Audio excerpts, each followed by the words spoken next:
Thanks everyone for joining us today to talk about diversity in our workforce and how it makes us all stronger, better, and ensures that we deliver greater value to those we serve. My name is Mark Cooper. I'm the president and CEO of the Saskatchewan Construction Association, and I'm honored to be here today to moderate this session. I'm joined by three guests, strong leaders, one and all, who are passionate about the fact that diversity is good business. I'm going to let them introduce themselves and share a bit of their biographies in a moment.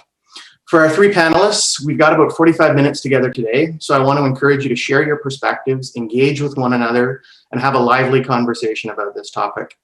As moderator, as needed, I'll ask questions and help move the discussion along, but I know with the three of you, I probably won't have a lot to do, and that's okay with me.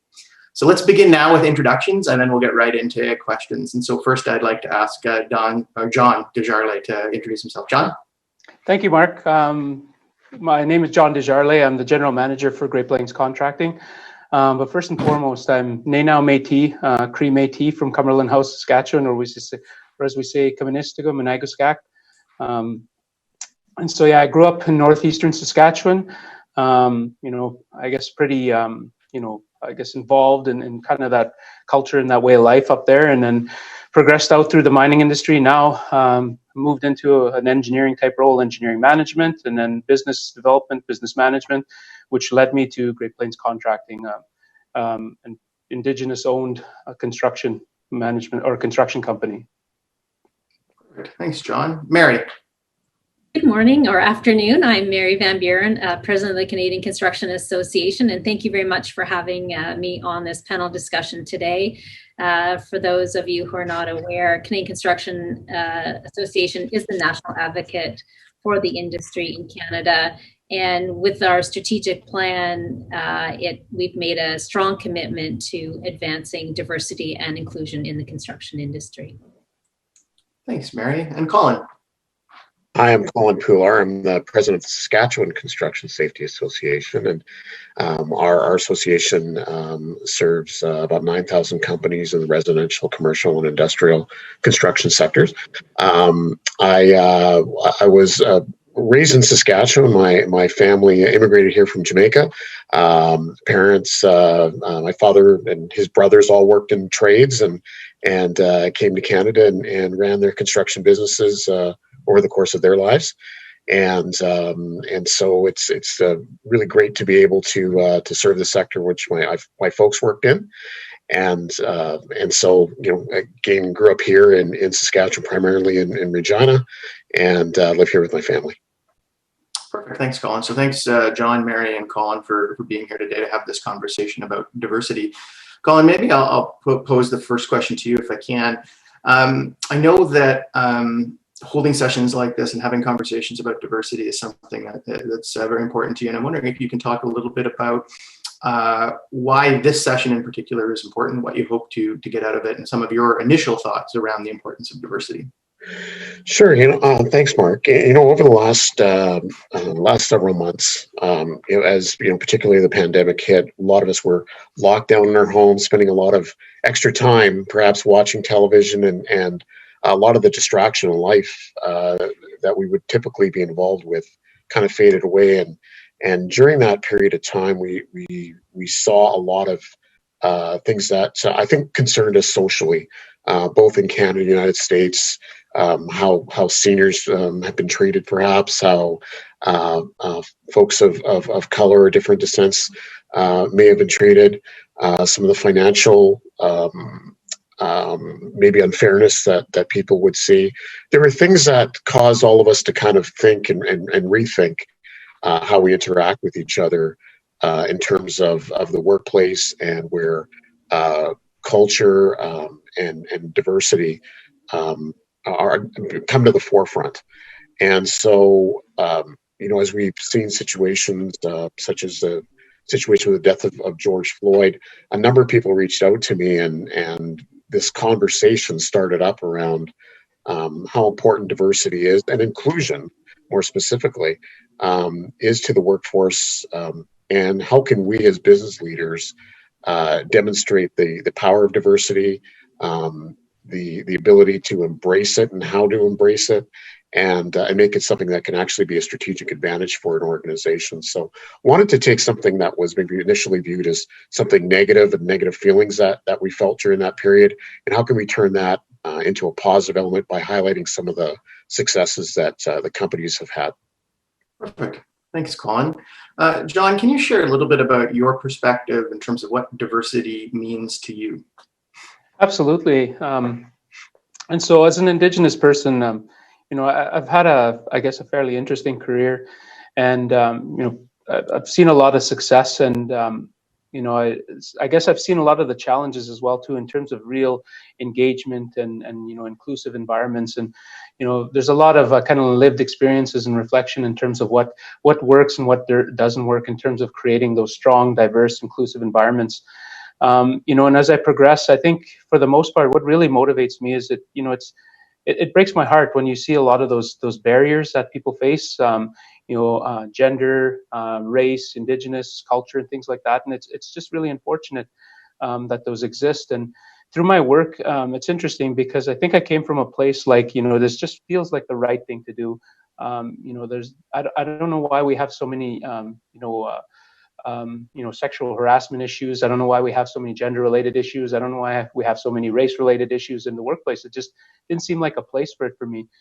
And it became more of it was interesting. It was a social imperative, and it's something that just seemed the morally right thing to do. And then it's interesting because I started to see that it was not only a moral imperative, but it was an economic imperative. And so as organizations, as we kind of move forward, and I watch demographics, and change, and Indigenous populations, one of the fastest rising populations in Canada, especially in Saskatchewan. I just started thinking we have to do things not just for the right reasons, but it's also, an economic issue. And so we have to do these things a lot more progressively, and hopefully speak to, people on a variety of different levels, and start to move that forward. So we see greater inclusion. Organizations, we're not challenged with those labor force issues in the future, and those type of issues. I thought, we got to have this conversation on a variety of different platforms. If we're not moving fast enough on that moral, responsible thing to do, then we got to kind of speak to, I guess, all aspects of why this is important to move forward. Building off of what Collin was saying as well, it's not only, there's not only the moral imperative, as you said, John, the social imperative, but there's also an economic imperative that we miss out on if we don't move soon. And so we will definitely circle back to that. Thanks for that. Mary, can I get your initial take in terms of why diversity is important to you? Thank you for that. And I want to echo the comments of my co-panelists as well. And a course that we brought a couple of years ago at one of our CCA board meetings was on conscious and unconscious bias. And that really struck a chord with me because, I've always tried to be a fair person. I grew up in different cultures as well. My dad was military, so we lived in Germany, we lived in the States. So it was exposed to a lot of different cultures. So for me, that was pretty normal. But having that unconscious bias awakening was very powerful for me. I'll share one example was I didn't realize that as I looked at resumes, I tended to favor applicants who were interested in sports over music. I don't know why. I like music. I was completely unaware. So that's, I think, something that says that all of us, no matter how fair-minded or inclusive we think we are, there's a journey for us. So it's really important for me personally to continue that, to keep learning, and then to bring that to the industry as well. The comments about the workforce, we know there's a shortage, and we have many groups who are underrepresented who make fabulous employees, and we need to attract them and not just tell them it's inclusive, but that they can see it for themselves. And as you may know, we've just launched our Talent Fits Here campaign to position the industry as a career of choice and to show not just the diversity of people, but the diversity of thinking styles, the diversity of careers. And so that's to me, diversity at its broadest. It's how you think, it's what you like, it's your race, your culture, it's all those things. So it's really exciting to bring those into the industry. We need innovation as well. And, there are all the stats that show the more diverse teams you have, the more innovative you are, the safer you are as well. And I know that's a very important theme as well, as safety.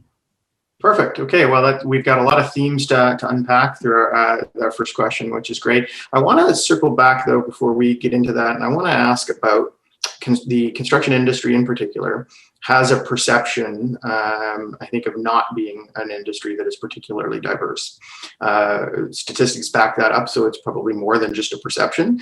But I would like each of your takes in terms of your perspective on the lack of diversity within construction and why changing that really matters, and not just changing the fact, but also changing the perception in terms of the way that construction is viewed. And I'll open it up to whoever would like to go first, but I'd like to hear from each of you.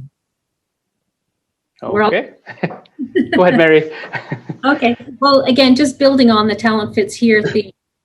When we did our research, we found that people were deselecting themselves from construction. For example, women, they didn't know any women in construction. They don't see themselves there. And new Canadians, one of the things we found is that they're telling their kids, don't go into construction. We left our country. We want you to have a better career, a better life. And we've seen that in schools, the educators, there's a bias toward university, not necessarily colleges, and the skills. So there's a lot of systemic misperceptions about the industry. And they may have been true at some point, and there's still a long way to go in our industry. We know that, to improve. But the industry has really changed. If you look at things like exoskeletons, which can help people who are maybe not as strong do the work, take some of that pressure off.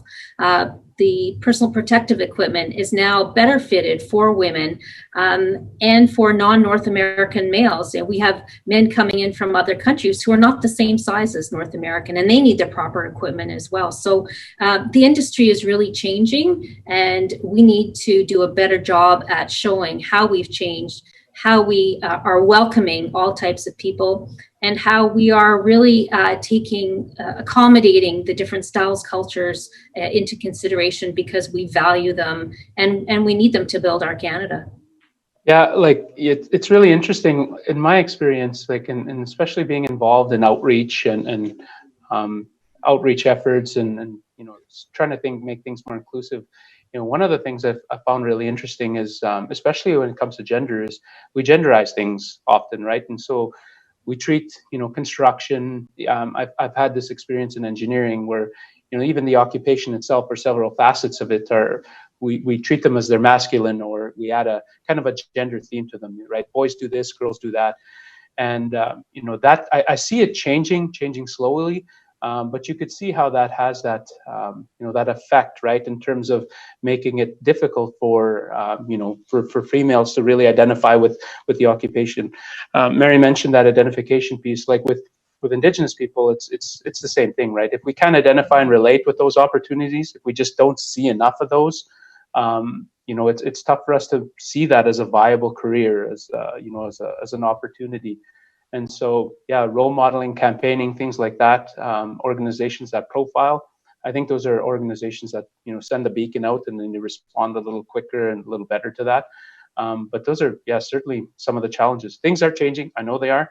But there's a lot more I think we can do to move it forward and faster. Yeah, some of the challenges in our industry that, and this is just the evolution of the industry, is that it's become more sophisticated. The challenges, they become more complex. There's higher technical skill required. There's need for more complex solutions, and there's a desire by companies and by customers to have global leading buildings built for them. They want leading construction methods in building of homes. And so along the way, you've got all these complex issues that need interesting solutions for. And companies that if they miss out on the opportunity to come together and build some really interesting solutions to things. Mary talked about innovation, and over and over again, when you start bringing people from around, I'm going to say around the world in terms of culture, gender, you start to get different perspectives on how to solve problems. The people that I grew up with in my neighborhood, that I went to the same school with, we played sports together. Often we think very much alike because we've spent so much time together, and it's not until we get somebody new into the mix that maybe we look at a problem differently, that we have a different approach to solving issues.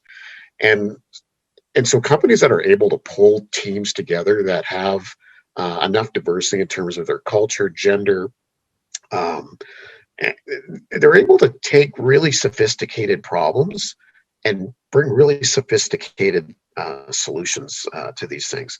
And that's where all the innovation comes out. That's where really neat and cool ideas and different twists that maybe we haven't seen before, they start to come out. And that's what creates a competitive edge for somebody who, if they look like all they're doing is a very cookie cutter way of solving an issue, versus someone that's got these nuances. And those nuances were only brought in because they had a diverse enough team to be able to do that. And over and over again, when I've talked to companies or business leaders that have really done a deep dive into this space, they say over and over again that some of the most interesting solutions to problems that have come up for things that they had problems for years in that space, just never looked at the problem in different ways. So, it's something that in our industry in Saskatchewan, that for companies that embrace it, they're going to be more successful over the long run, just simply because they've got that edge. Okay, so let's go there. Let's talk about the benefits to individual companies. I want to come back in a bit and talk about systemic challenges, but let's talk about individual businesses, and let's talk about the benefits to an individual business and the value to an individual business of choosing to embrace diversity.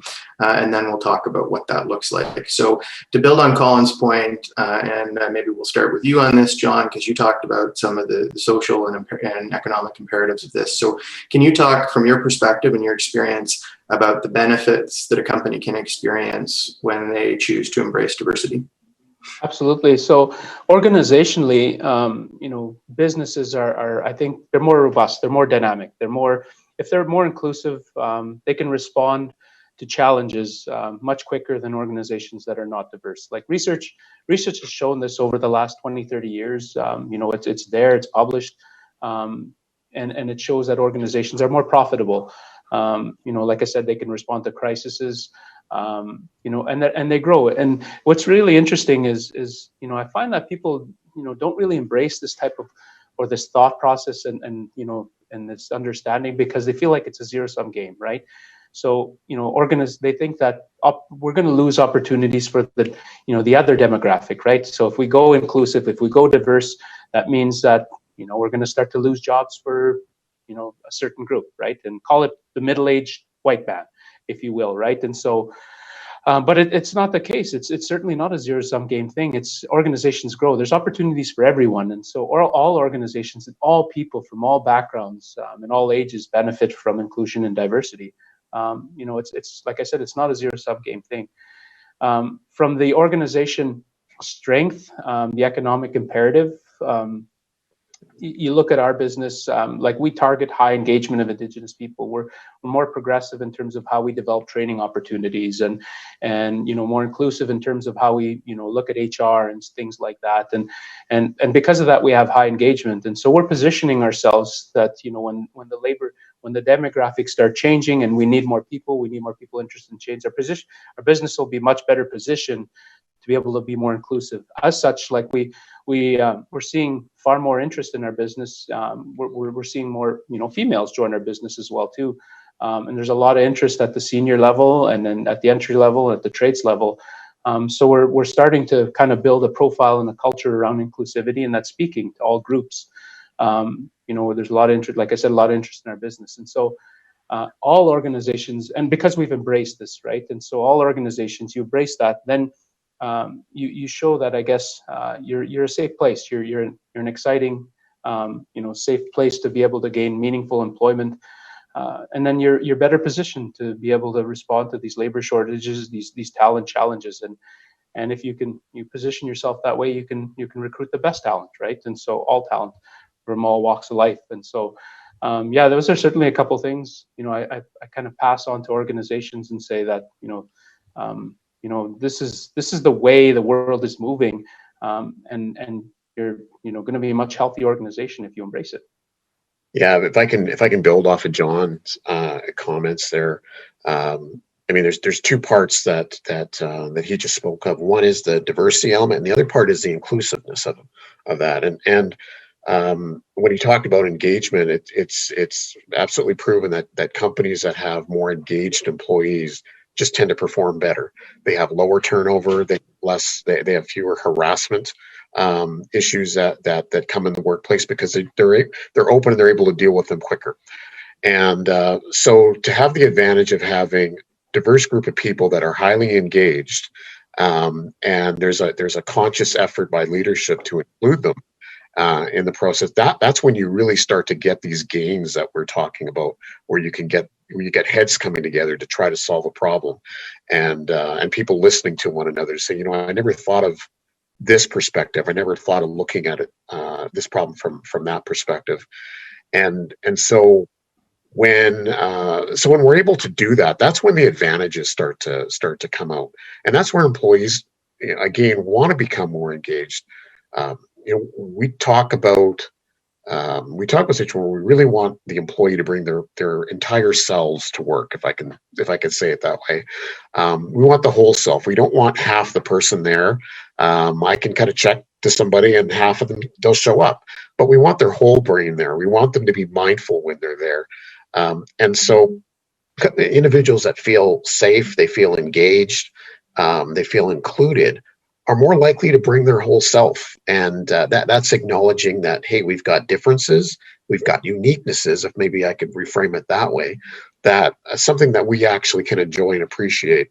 And, again, that's where that human performance element starts to show up. We see it in teams, we see it in construction companies, we see it in all sorts of businesses. Thanks, Collin. Mary, your thoughts? Yeah, just something to add is back to the workforce. And while Canada, of course, we have large urban centers, there's still a lot of rural Canada. And we need to be able to have that inclusivity of workforce across Canada so that we're not necessarily having to take crews from a big city and move them into a community 4 hours away. And so that, I think that's really part of our challenge and opportunity is how do we engage with those groups and get them trained up, especially where they have some challenges. It's maybe not as easy to get a driver's license, or it's not as easy to learn how to operate a crane or whatever it happens to be. And so that's a real opportunity as well, is that we can train up Canadians where no matter where they live to participate in the industry. And I think that would be an exciting and new message, that there's a role for them in construction. And to John's point about capacity, while I know there are some pockets of the country, Alberta's suffering particularly now with a downturn in economy, most of Canada is doing very well in the industry, and there's a shortage of talent to work. So I agree, it's not a zero-sum game. It's like, let's get the best talent to work in our industry, because otherwise that talent's going to go to another industry, and we'd really like to have them working with us. So I want to come back to the issue of how we get talent into our industry, because I think that comes back to sort of the systemic issue that I wanted to address. But before we do that, I want to talk again about the individual company level. Maybe Mary, we'll start with you on this one. If you're a company and you've decided you want to embrace diversity and you want to move in a direction of improving your diversity as a company, how do you measure that? What are the kinds of metrics? Like, because we've already talked about a variety of different diversity. We've talked about gender, we've talked about race, we've talked about geography, we've talked about country of origin, and there's others we haven't talked about in terms of disability and other things like that. And so, range of diversity. How do you even begin as a company to say this is where we need to prioritize, and here's how we're going to measure that? Yeah, great question. And I'll give an example of the CCA board. We've moved now, as of last fall, to an open nomination process, and we have the criteria laid out. So we have, competencies, we have experience, and we have diversity considerations. And they're not mutually exclusive. Like, you don't hire someone because they fit one box, but they don't have the competency. Competency is always, the first criteria, and then you look at the other pieces. So you really need to do an audit of your workforce and, put those criteria in place. So, and you look and see, well, what percent, what does my workforce look like today? Is that representative of my community of Canada? It may not be possible to reflect Canada, but at least your community.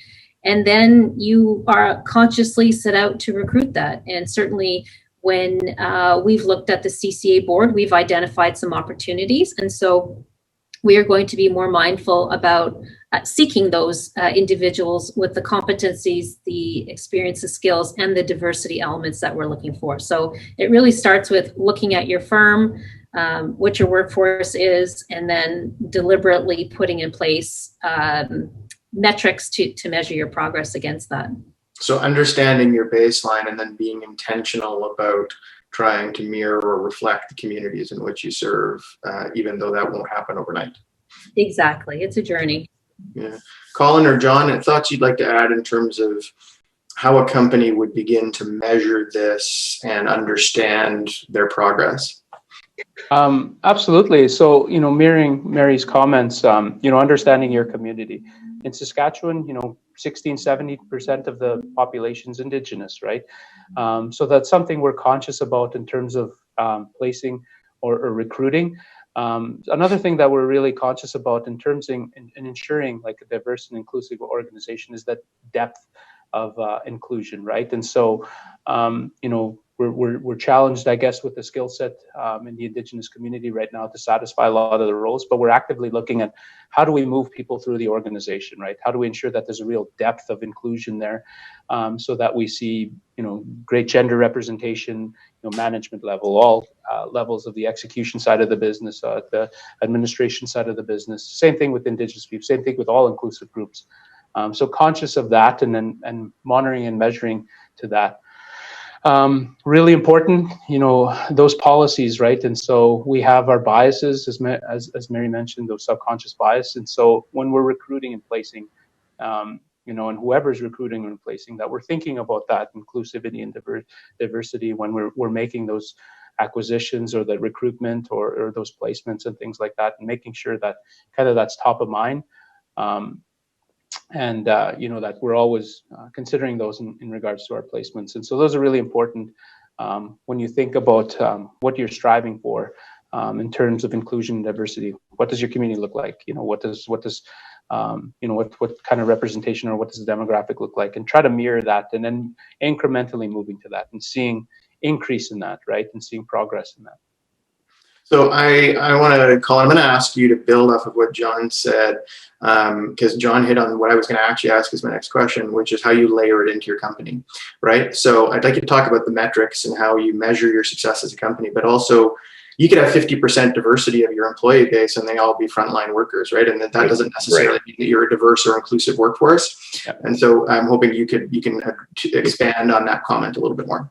Sure. Yeah. I thanks to Mary and John for saying these things. I mean, to the earlier point, what gets measured gets done. What gets measured, as soon as you start measuring it, you start thinking about it. It becomes something that becomes a goal. And if you want to take it from the sports world and you want to become a faster runner, well, you need to start measuring how long it's taking you to run a certain distance. And so what you need to do to start improving on it. So there's two things that I think are really important to understand, and that, to your point, Mark, that you could have 50% of your organization that maybe come from a technically underrepresented group in your community, but yet they're kind of siloed into one part of the organization. And as leaders, some of the things that we need to be very aware of are creating streams for opportunities for people to grow and develop, and helping people find the networks and the sponsorship that they need to become successful.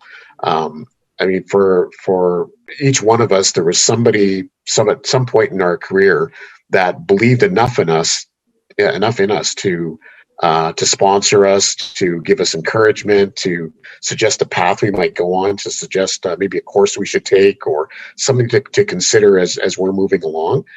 And that's been consistent for me through, I'm going to say, my whole career, where along the way, different people stepped in and were willing to be sponsors or help me make a connection with somebody to help me develop along the way. And so as business leaders, we need to try to create environments where these things happen. I can't expect that, that an organization that has a lot of folks on the front line that could be potentially in kind of the front office, suddenly you pick them up and parachute them in there when they're not fully competent, when they're not fully ready to do that. But people do need those opportunities to develop. So, again, creating the streams, it may require for a business leader to say, you know what, I'm not really sure how to sponsor somebody, but they may need to go and say, listen, maybe I need some mentorship. Maybe it needs to be reverse mentorship, so to speak, where I go and ask for help from my frontline team. Say, hey, how can I improve in making this happen? What kind of things do we need? I know what you need for competencies to get here, but maybe you can tell me how I can go about doing that in an effective way that helps the whole organization move ahead. From there, it's being very methodical and being very well aware that networks and sponsorship are, for all of us, are probably our strongest business tools in terms of success. We go to networking events because we make contacts. Through those contacts, we build relationships. Through those relationships, we build businesses. And so that's the progression that needs to happen. If you don't have a network, if you don't have somebody to kind of coach you along the way, it becomes very difficult to become successful. Perfect. Thank you, Collin. So we'll start with you on this one, Collin. How does a leader who wants to prioritize diversity inspire their non-diverse workforce to embrace the kind of cultural change that's needed to create that inclusivity that you spoke to, right? So where we don't just have a diverse workforce, but where everybody is included and embraced in that workforce. How do we make that cultural change become a reality? Well, as a leader, it's a difficult challenge being a leader, because it's often a very lonely place. And part of that is that it requires for you to be the change, the person who drives that change. So part of what needs to happen is that you've got to demonstrate what inclusivity looks like. You've got to practice it in front of your team. Failing or not failing, you've got to practice it in front of them, and encourage them to do the same. Give them evidence that this is actually a great idea. Show them the advantages. Talk about it constantly. But the biggest thing you can do is be an example, by effectively trying to include people in conversations. Find out how can I have focus groups in my team to understand how I can do this better. How can I engage outside groups to assist me if I don't have a skill or I don't have contacts in a particular community to help grow the numbers in my organization. So very specifically, there's some things that I've been able to engage in over the years, and in Saskatchewan, I've reached out to Indigenous organizations and say, listen, I don't know what to do. Can you help me? Can you teach me what I need to learn? And I've never had somebody say no. Right? And so if I'm open to learning and I'm okay with that, suddenly I've got other folks who are rooting for me to win. And when you have that start to happen, it creates a buzz in your leadership team that, hey, you know what, maybe I do need to lean in on this a bit more, and encourage them to see the advantages. So, it's not something that happens overnight. It takes a consistent and persistent effort over years. But at the same time, you can get pretty demonstrable changes in fairly short periods of time if you're really committed to it. And you're just not playing lip service. You're not just trying to be manipulative. You're being authentic and genuine about it is really going to be the accelerator. So Mary, I'd like your insight on this and thoughts in how a leader helps shape a non-diverse workplace into a workplace culture that can really embrace diversity and inclusivity. And in particular, within the lens of, construction sites themselves, which, there is certainly, the sort of macho, strong kind of attitudes that can happen on a lot of those sites. And those may be fronts for a lot of different things, and beyond those fronts, there maybe different realities, but that's the perception. And so, how does a leader help move that kind of culture to one that really embraces inclusivity? I think Collin made some really excellent points, and a friend of mine from Saskatchewan says the fish always stinks from the head. So I don't know if that's a particularly Saskatchewan expression. But it really does come down to the leader and the leaders of your organization. And it takes bravery. Like the CEO and, VPs or the supervisor have got to stand up for what they see. So if they see inappropriate behavior on a site, they got to call it out, and they got to say, you guys are done for the day, or they've got to, speak to the contractor, the subcontractor, and they have to be willing to, lose a day's business or, whatever, fire people if necessary, if they can't be trained, if they don't have the sensitivity. And, these are really hard things to do when you're going against a prevailing or an existing culture. The more that, as Collin says, they see the actions and not the words, the more people start to get the message. So you celebrate the people who are doing the right things, and you try to inspire, motivate, train the people who are not on board. But if they're not on board, then you need to ask them to leave. So that's really the hard part, is when you have very valuable, highly skilled workers who are not participating in the cultural change. You need to ask them to leave, because you want everybody to be on that team going in the same way. So it takes a lot of bravery for all the leaders in the organization to do that consistently. And I think, to Collin's point too, you need some humility, right? We're going to make mistakes. You're going to try things. It's not going to land because we don't know all the cultures, all the sensitivities. But if you are authentic, you are genuine, people will respect that. They will trust. And when you have that trust, more of the issues will come out and you'll be able to deal with them. And I think that my last point is, I agree it's lonely at the top, but generally you have a lot of great people who are willing to help you. So forming some of those committees, the inclusivity committees, the just like you've done safety circles, all of those things, that can help you as a leader to get your allies. And so you're not the one having to do the, watching out every day. You've got ambassadors for you also helping to inspire and to help reinforce the good things that need to be done. So yeah, it's not easy.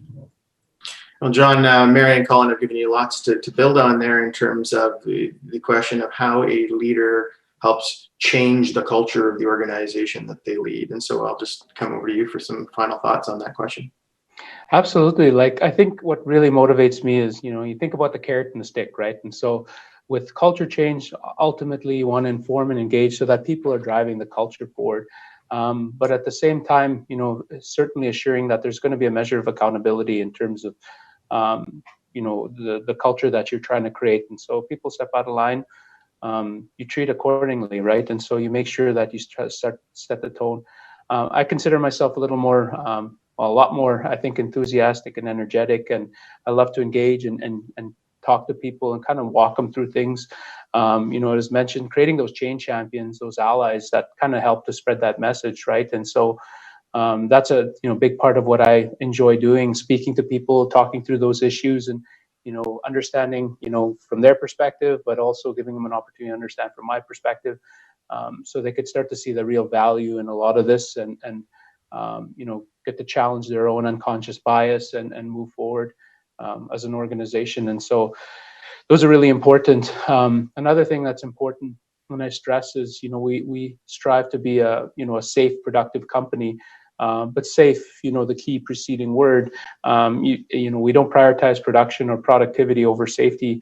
Absolutely. And that means well-being and mental safety as well too. And if we have top performers and they're actually a detriment to moving an inclusive culture forward, then they're not necessarily going to be a part of our team for very much longer. And so we make sure that we create those safe environments, and then we see greater productivity from everyone in that regard. So those are just some of the things that think about, deal with, and help to coach and engage people so that they become those champions, those allies, and creating that inclusive culture. That really is part of that recognition that culture drives performance, right? Mm-hmm. Okay, so the next question for you, John, I think we've got time for a couple of questions left. What I'd like to ask here is for each of you is about your company in particular. Mm-hmm. So as the leader of your company, how you have pursued diversity within your organization, and if you can share some insights, but also the things you've learned along the way, good or bad, as you've worked to push diversity within your organization. And John, Collin, John, Collin, and Mary. So with us, like, we spoke about a lot of these points already, and so and to drive diversity forward, we look at participation at all levels, and so the depth of that participation, and making sure that we're not bringing in diverse groups into entry level and kind of keeping them there. That we're cognizant of where our people are placed and the opportunities that they have. Another thing that, especially, considering my background, I love that being a part of my discussion anytime we're coaching and mentoring our senior leaders is, talking about that inclusivity and, the cultural aspect, and talking about gender issues, and giving everyone either an opportunity to do it or, inciting it, right? And asking people on their perspective and some of the challenges, and being a part of that discussion in terms of, what creates an inclusive environment. It's always a piece of the discussions I have with any senior manager. The metrics, right? And starting being cognizant of where people are, where that baseline is, and then kind of sharing that with the rest of our team in terms of, why we're doing this, why this is important, and then so that everyone's engaged in a part of that process, that, leaders within the organizations are also kind of keeping those things on top of mind, so that people are getting more opportunity for training, development, inclusion. So we're starting to see, those diverse groups getting more leadership opportunities. And so knowing that I'm watching it and that I'm incredibly passionate about that, there's a measure of accountability. Our leaders, our managers, our administrators, they're also keeping those things top of mind. Thanks, John. You hit on some really great things here, and got me thinking too a lot when I first started with the organization, and there wasn't a lot of visible diversity in the organization in terms of culture, ethnicity, Indigenous representation within our organization, and I wasn't even certain about our gender balance at the leadership level in our team either. So, one of the things that we began to do is to just record what's our demographics look like internally, and then consciously have these discussions with our team. In some cases, having folks attend outside training courses, and work very closely with our HR coordinator to make some of those things happen. Because I really felt that we needed to kind of till the soil a little bit, so people could get an understanding of why is this even important, and so I could kind of fast forward a few years And visibly, you look at our team, and it does look different.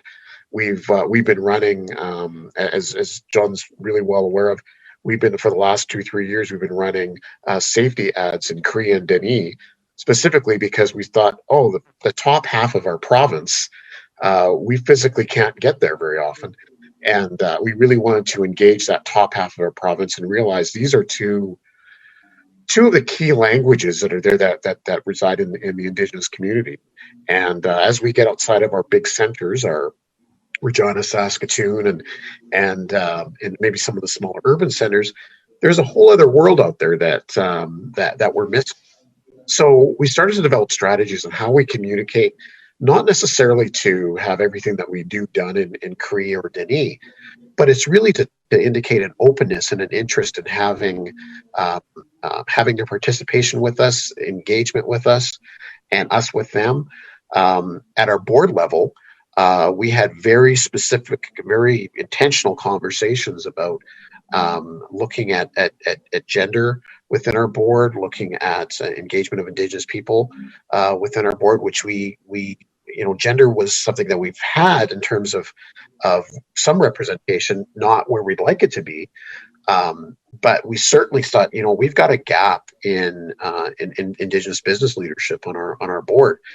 And so rather than just say, let's just go get somebody, it was really a 2-year process of engagement that happened. And, I think our board members grew during that period. I think as an organization, we grew. And, to a point where people are actually really excited about this on our team. And I mean, I suppose it doesn't hurt being, in this respect, being one of maybe few people of color in a leadership role like this in the province. And so at times I felt conflicted. And, whether I should or I shouldn't, doesn't matter. That's the way I feel.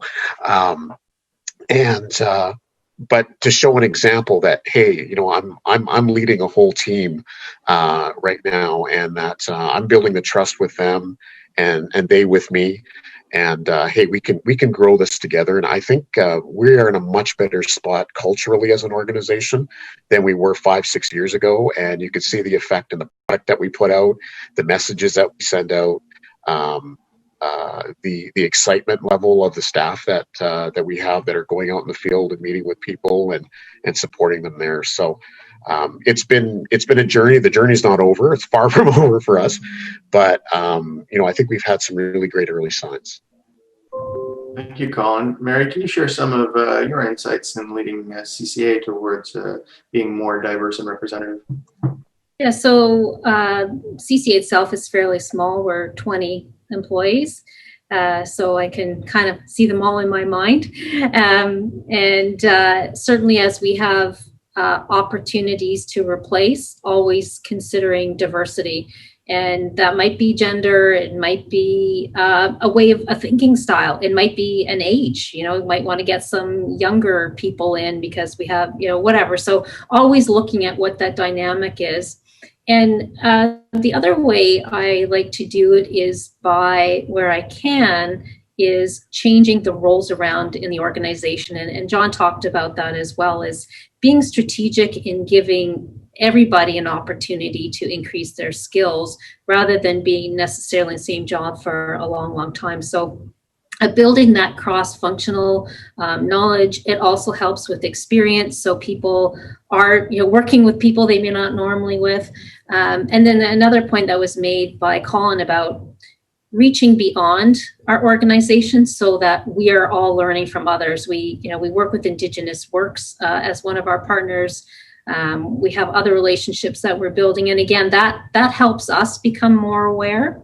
And another thing that we do, or I do, is I have, I'm sure like you do, you have staff development.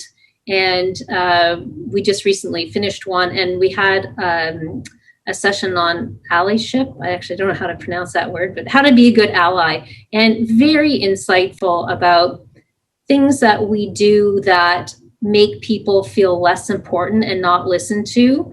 And, there are examples you've heard about mansplaining, women aren't just listened to, for example. And there are all kinds of things that we do that look like we're not interested. And so that was a really important eye-opener for all of us on how we can be a mentor, a champion to people who maybe are not as confident, need to be included because we want to hear their voice, and that's why they're on the team. So I guess in summary, actively thinking about it when we're recruiting, actively trying to build the skills for staff so that we are much more inclusive and deliberately inclusive. Perfect. Thanks, Mary. So we've got time for one more question, and then we'll have closing remarks. We're going to go in the same order for this question and for closing remarks. So we'll go Mary, John, and Collin.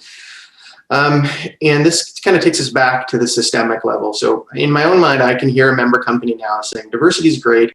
I'd love to hire a more representative workforce, but there aren't any blank electricians to hire right now, whatever the blank is, right?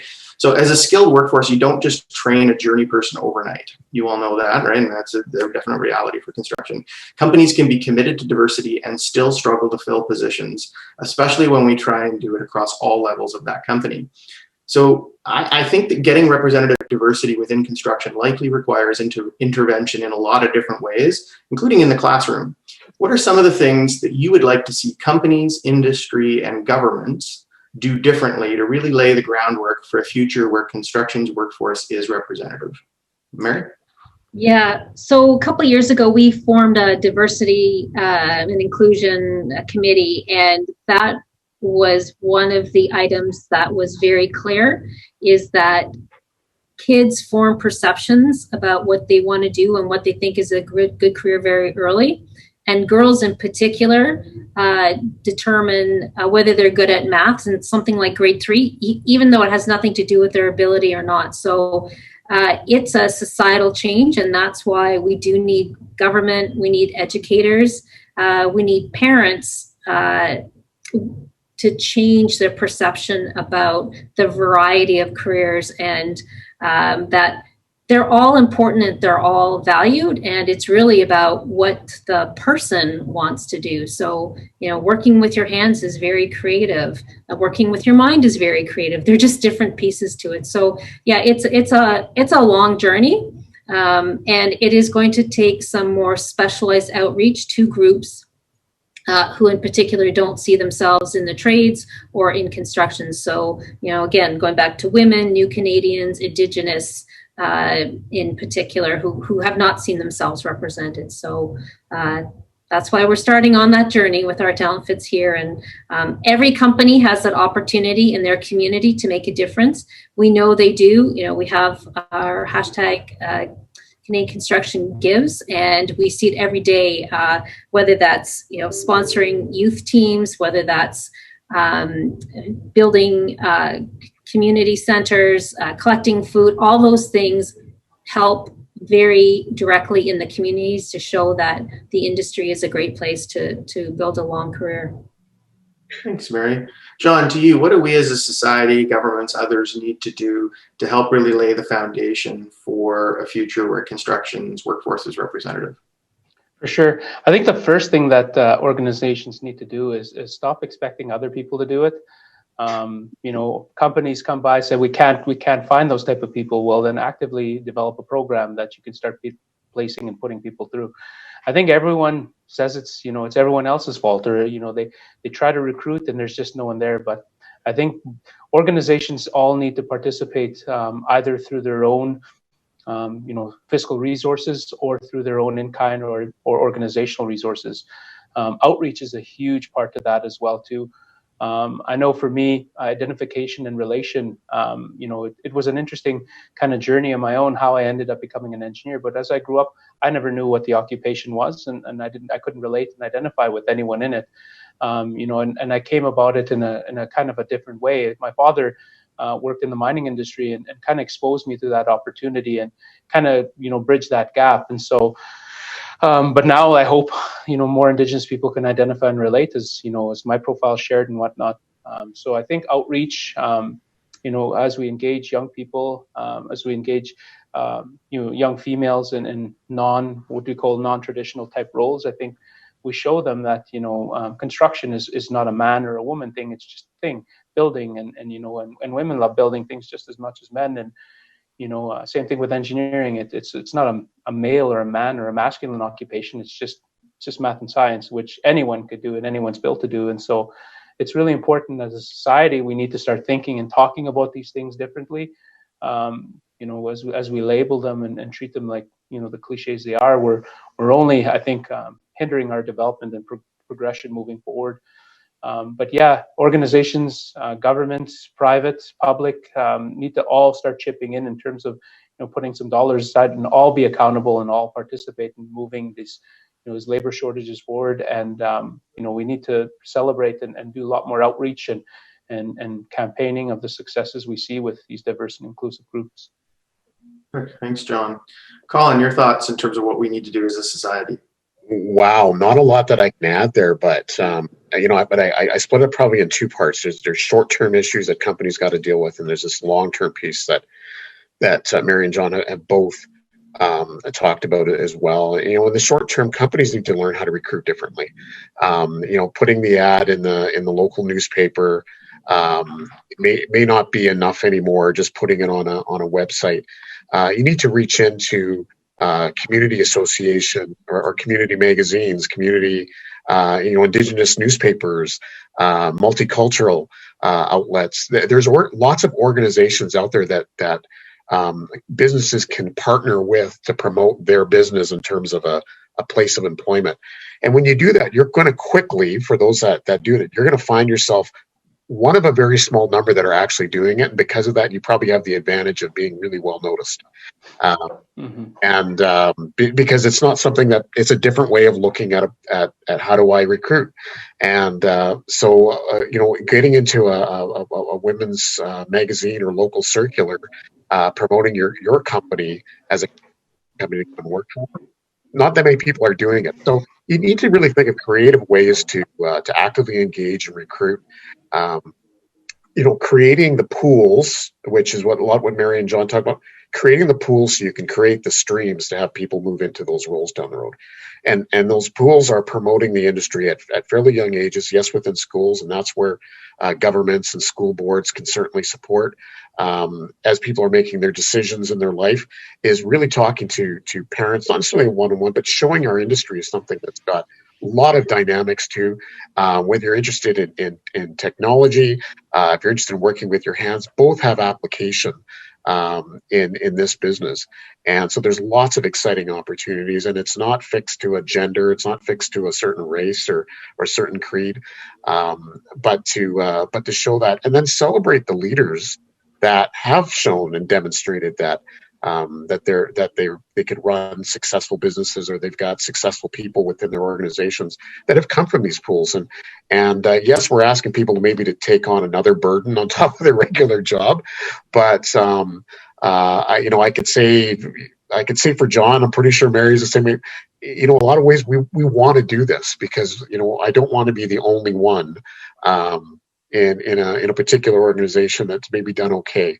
There's lots of other people, and you're going to inspire lots of people, not just from one particular gender or one particular. You're going to find, as I do, I find motivating leaders motivating female leaders, motivating Indigenous leaders, motivating Caucasian leaders, and things that help, and people that help me move along. So, I think that's where all of us, from the private sector owner to governments, can really make this move. Thanks, Collin. Okay, so thank you to our panelists for being part of, that's the last question I have today. Thank you for being part of this discussion. I do want to give you a chance to say any kind of closing remarks that any of you may have about anything on the topic of diversity that you want to leave our viewers with. So Mary, to you first, any last thoughts you want to leave with the viewers? Yeah, we have a very rare opportunity to reshape the workforce because of the number of retirements that are happening. Really hard to change a culture if there's not much turnover. So we have a great opportunity, and it's up to us to take advantage of that opportunity and to create the world that we want to have going forward. Perfect. Thanks, Mary. John, any last thoughts to you? Similarly, we have an incredible opportunity in front of us, but also a challenge that we need to respond to quickly and respond to in as meaningful and as deep as we possibly can, to create those inclusive and diverse environments that are going to absolutely, if not necessary now, going to be an incredibly important, necessary part of their business going forward for organization. Thanks, John. Collin, last word to you. I think the same. We certainly have a great opportunity. There's certainly an openness, but timeliness is very important to demonstrate that there are successes and that we can build on those successes and show some examples of those in a very timely way, and so that people will stay motivated and see this as an opportunity in this industry, particularly see it as an opportunity for themselves. Well, thanks so much to Mary, to John, and to Collin for making time today to have this conversation about the importance of diversity in construction.